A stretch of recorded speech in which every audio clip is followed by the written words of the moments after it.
going to clarify something. I'm not a fan of either Kane Carter or Theft King. Kane Carter or whatever.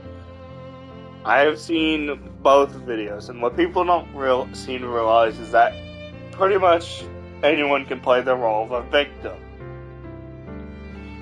And honestly, I'm more inclined to believe Kane's side because Kane has given more evidence that he has not done something compared to how Theft King has said stuff. The only thing Theft King had effectively showed was specific comments that he has said and how people reply. He only shows negative things. Meanwhile, on Kane Carter's channel, you can see a whole lot more information on the situation. People have asked him not to do clickbaity thumbnails, and he called it harassment. First of all, if it was me, I most definitely would have said, no clickbaity thumbnails, that's not okay. And Kane Carter has stated several times that the FNAF fanverse is not dead.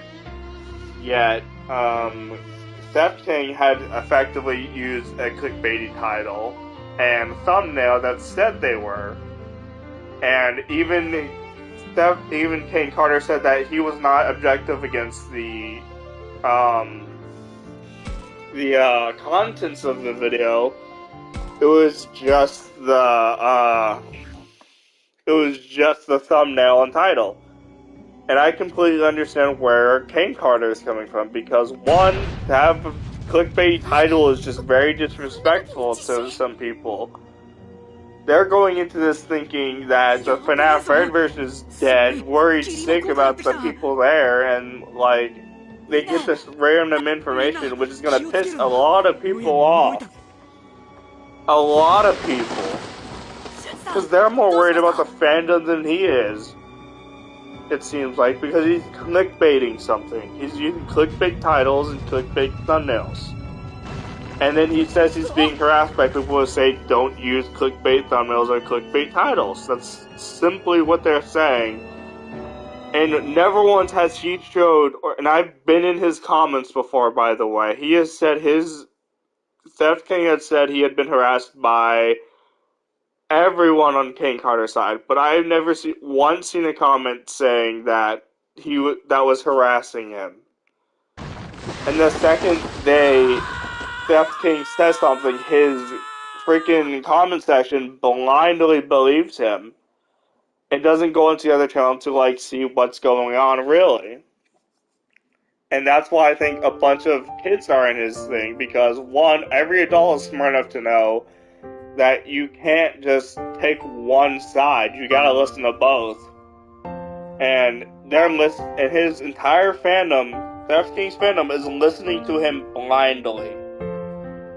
And I think that's ridiculous. And honestly, I'm seeing more harassment in the Theft King's comments towards freaking Kane Carter than them. Everyone's calling Kane Carter the devil. Everyone's calling him Mr. Satan and stuff like that, and it's ridiculous. Never once has Kane Carter gone over to his channel and retaliated against this shit. And I'm getting mostly tired of the fandom of Theft King just attacking other people.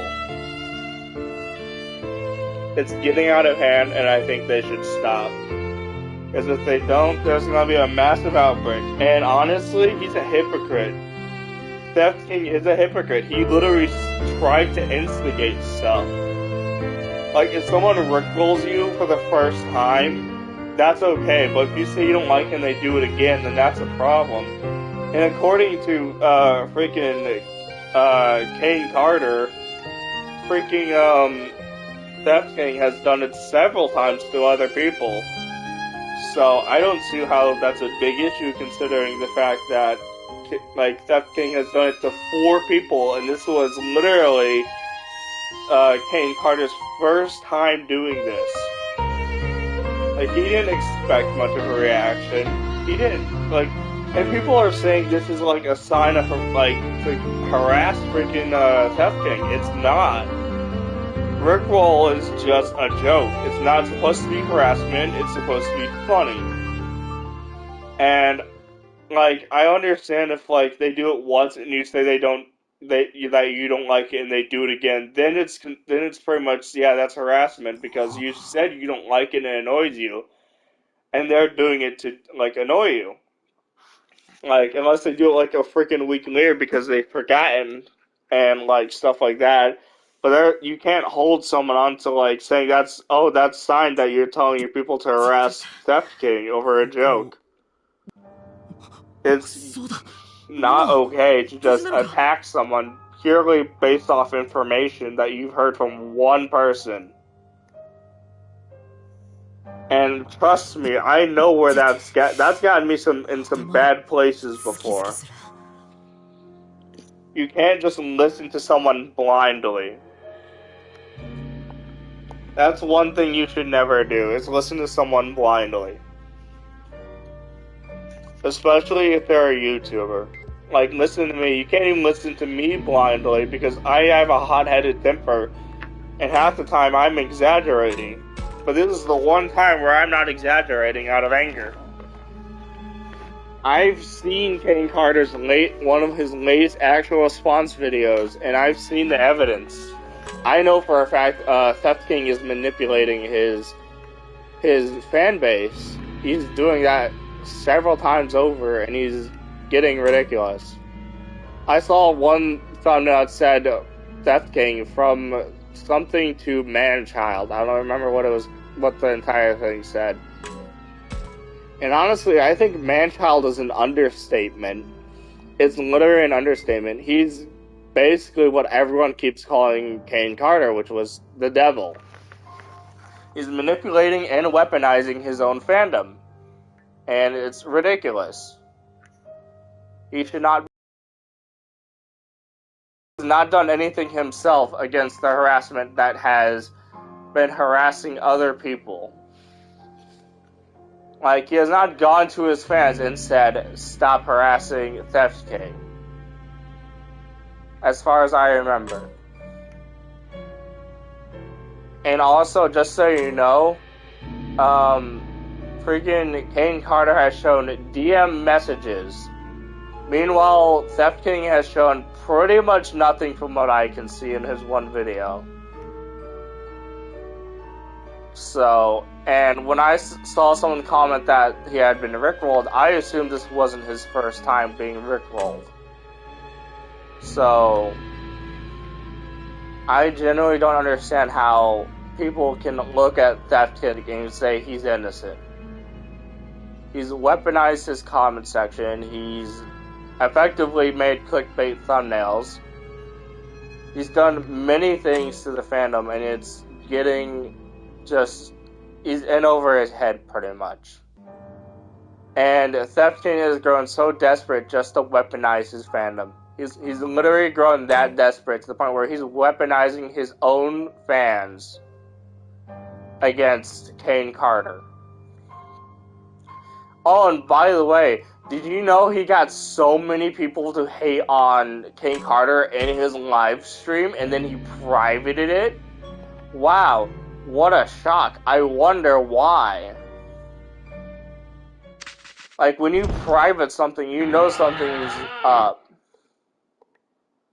And the video I deleted of Basu Finn was, like, when I say if you side with this person, I'm going to block you, it means if you're going to side with him and harass me about what I say.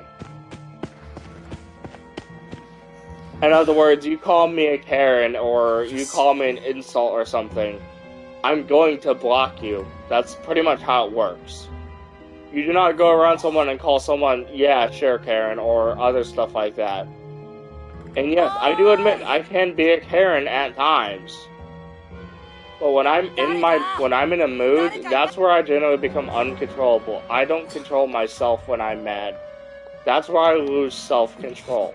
And that Basufin was one instance where I lost self-control and went overboard. And I admit to it. I did go overboard. And I was not clarifying enough that Basufin had effectively, pretty much timed me out for a joking code. And when I had said several times on an alt account that it was not saying, how long I was timed out for, they ignored me. They kept saying the same thing over and over again, which was, it should tell you how long you're timed out for. When I said that, they ignored me. I gotta go.